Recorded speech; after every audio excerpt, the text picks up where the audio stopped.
Your phone buzzes at 6:12 a.m., and it's not an alarm.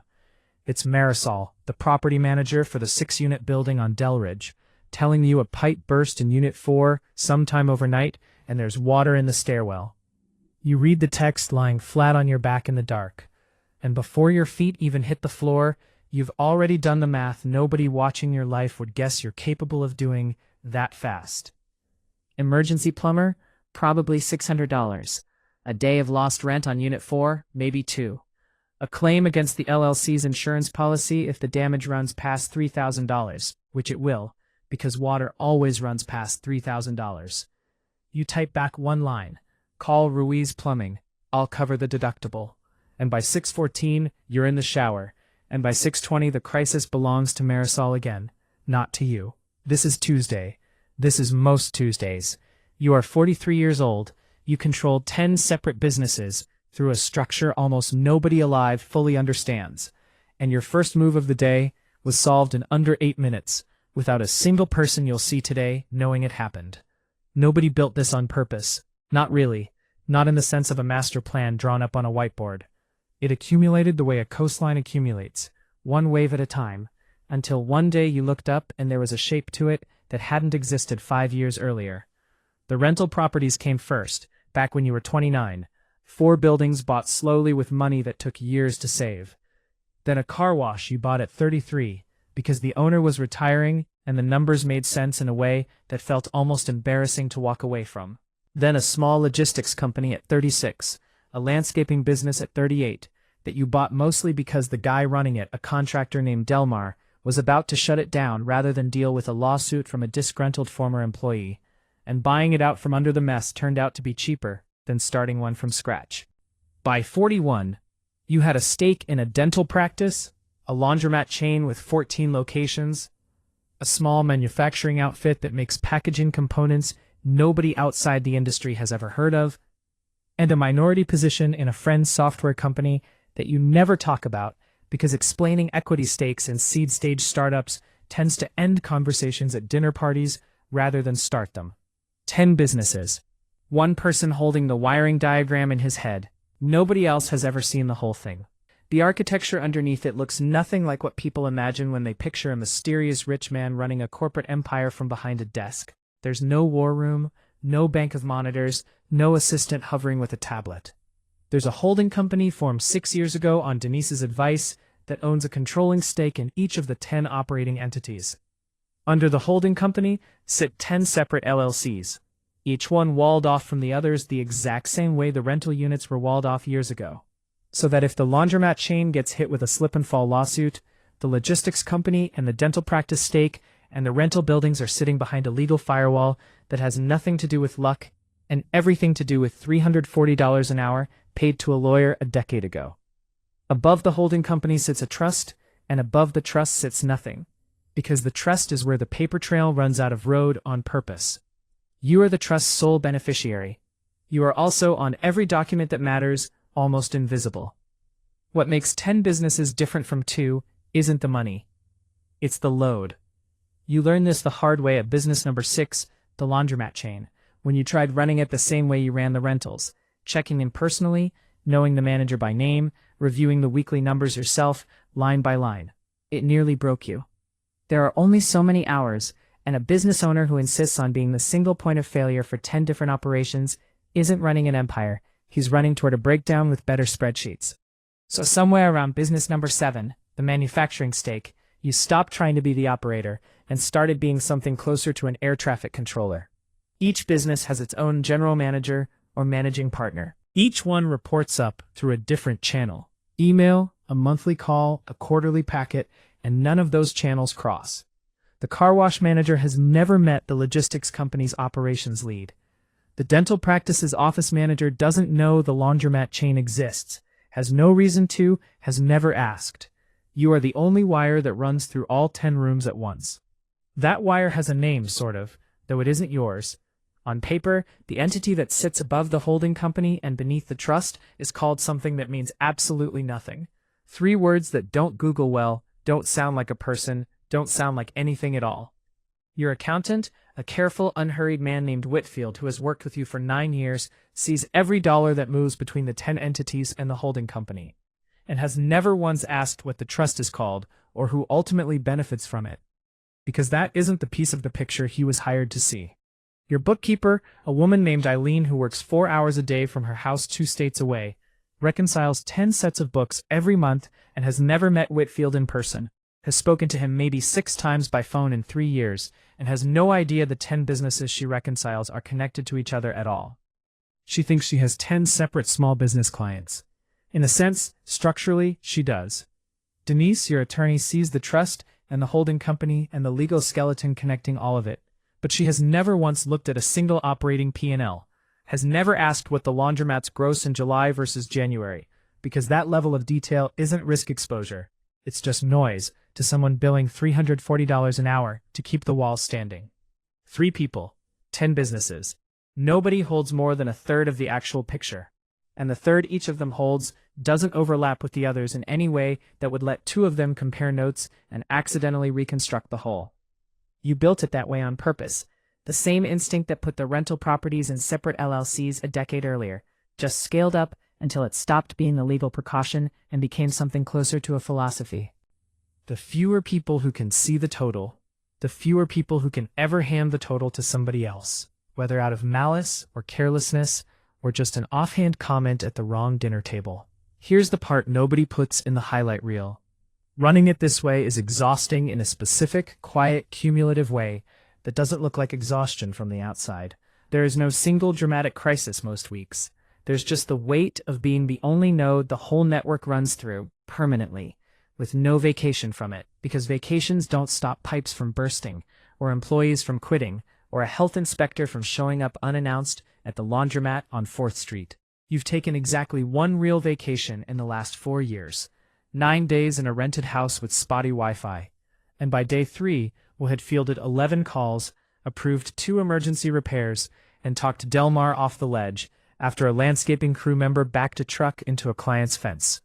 Your wife, Theodora, watched you do all of this from a beach chair 20 feet away and didn't say anything, because she's watched you do it for years and has stopped expecting the vacation where you actually disappear. Theodora is one of exactly 4 people on Earth who knows the real number. Not Whitfield, who sees the flows but not the sum. Not Eileen, who sees 10 small businesses and nothing more. Not Marisol, not Delmar, not a single one of the general managers who report to you monthly and think of you as an investor, maybe a busy one, but not as a man worth, as of last quarter's consolidated summary sitting unopened in your inbox for 2 days, because you already knew roughly what it would say. $61 million. Theodora knows because she has to. Denise knows because the trust requires it. Whitfield knows the aggregate cash position because the taxes require it, though even he has said, more than once, half joking, that he's never actually seen it all sitting in one place the way you must see it. And a family office consultant you retained 18 months ago, a woman named Priyanka, who helps coordinate the 10 entities tax strategy at the highest level, knows the shape of it without ever having met you in person. 4 people, $61 million. Nobody at the car wash, the dental practice, the laundromats, or the packaging plant has the faintest idea any of this connects to anything larger than the paycheck they cash every 2 weeks. Your mother thinks you do business consulting. This is not a lie exactly. It's closer to the truth than most of what you tell people, but it's built the same way the insurance adjuster cover story gets built for anyone in this position. A sentence said once, years ago, that nobody bothered to update, and that you have quietly declined to correct roughly 40 times since. She's 71, retired, lives alone since your father passed, and 2 years ago her furnace died in February, in a house that gets brutally cold. You found out not because she called you, but because your sister Renata called, worried, saying Mom was talking about waiting until spring to deal with it, because a new furnace was $6,800, and she didn't want to touch her savings. You called HVAC company 2 towns over, one of your logistics company's actual vendors, and had them quote it as a loyalty discount promotion that happened to bring the price down to what your mother could comfortably pay from her own account over 4 months, with the remaining difference, $4,100, routed through the holding company as a marketing expense for a discount program that technically existed for exactly 1 household. Your mother thinks she got lucky. She tells people about it sometimes. This random company that gave her a great deal right when she needed it. She has no idea her son owns a piece of the company, structured a fake promotion for her specifically, and closed the loop so quietly that even the HVAC company's owner, a man you've met twice, doesn't fully understand why you asked for it done that way. This is where the real cost of the whole thing lives, not in the LLC filing fees or Denise's retainer, which now runs $31,000 a year across all 10 entities, but in moments like standing in your mother's newly worn living room at Thanksgiving, watching her tell the furnace story to your uncle, laughing, grateful, completely unaware that the person responsible for her good fortune is sitting 6 feet away, eating turkey and saying nothing. There's a specific kind of loneliness in being thanked for something you didn't do, so that the thing you actually did can stay invisible. You've felt it enough times now. The roof for Renata years ago, the furnace for your mother, a scholarship fund routed through a donor-advised fund for a cousin's daughter that nobody in the family has ever connected to you, that it stopped feeling sharp and started feeling more like a permanent low hum underneath everything else, the price of admission for a life where nobody's behavior toward you is contaminated by knowing what you're actually worth. The test came 11 months ago, and it came from a direction you hadn't fully prepared for, because you'd spent years hardening the structure against lawsuits and almost no time hardening it against a divorce that for a while looked like it might actually happen. It didn't, in the end. You and Theodora worked through it. 8 months of a marriage counselor named Dr. Aldous and a lot of hard, quiet conversations at the kitchen table, but for about 6 weeks, on the advice of her own lawyer, Theodora had a forensic accountant quietly reviewing what a split would look like. And what he found was almost nothing. He found the house, worth about $890,000, jointly owned, unremarkable for the neighborhood. He found 2 personal checking accounts holding a combined $34,000, kept deliberately thin the same way they'd always been kept thin. He did not find a clean line to $61 million, because there wasn't one to find. He found 10 operating businesses that from the outside looked like 10 unrelated small enterprises with unrelated ownership structures, each requiring its own forensic dig, each dig running into the same wall Denise built years earlier, a trust with no beneficial ownership disclosure, a holding company whose only public contact is a registered agent in a state that has never once required anyone to say who's really behind any of it. You didn't feel triumphant when the forensic report came back thin. You felt sick, actually, sitting in Denise's office while she walked you through what the accountant had and hadn't found, because the thing that had protected the assets during a hypothetical divorce was the exact same thing that had made the marriage strain in the first place. Years of Theodora watching you disappear into calls and crises for businesses she only half understood. Years of you being unable to fully explain the weight you were carrying, because explaining it meant explaining all of it, and you'd built your entire adult life around a philosophy of never fully explaining it to anyone. The structure held. The marriage almost didn't. Denise, to her credit, was the one who said out loud what you'd been avoiding. The paperwork was never going to fix what the paperwork can't see. You go into therapy of your own eventually, not because of the near divorce specifically, but because your doctor, during a routine physical 8 months ago, looked at your blood pressure numbers and asked, not unkindly, how many hours of sleep you were actually getting. The honest answer was 5, most nights, because the network doesn't sleep even when you do. And part of your brain has apparently decided it needs to stay half online at all times in case Marisol texts about a pipe or the laundromat's card reader system goes down again, or Whitfield needs a signature on something time-sensitive.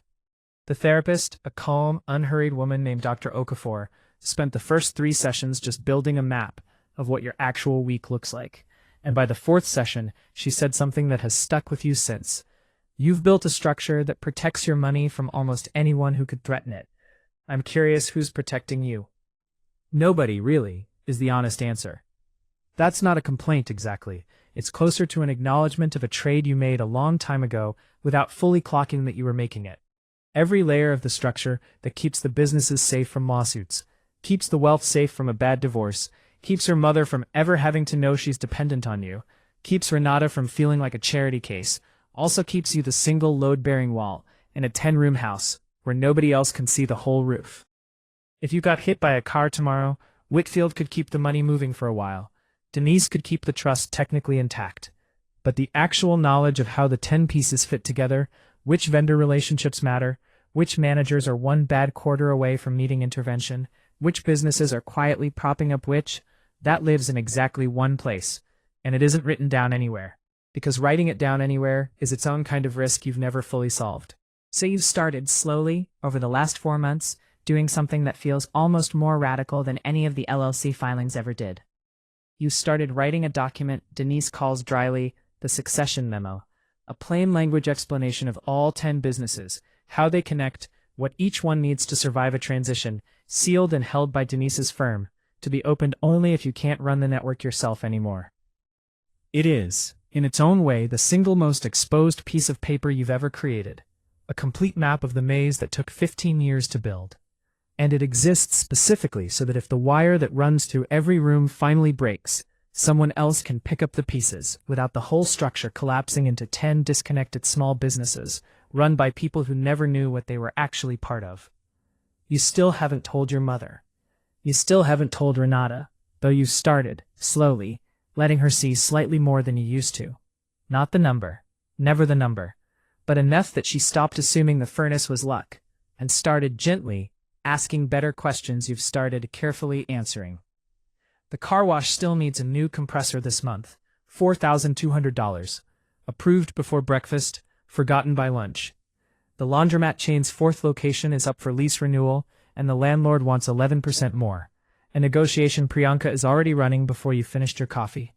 10 businesses, 1 wire, 4 people who know the real shape of it, and a mother across town warming her hands by a furnace she thinks she got lucky on, still telling the story at every holiday, still having no idea that the son sitting quietly at her table built an entire invisible architecture, partly to protect what he has, and partly, if he's honest with himself now, to protect the people he loves from ever having to carry the weight of knowing what it actually costs him to hold it all together.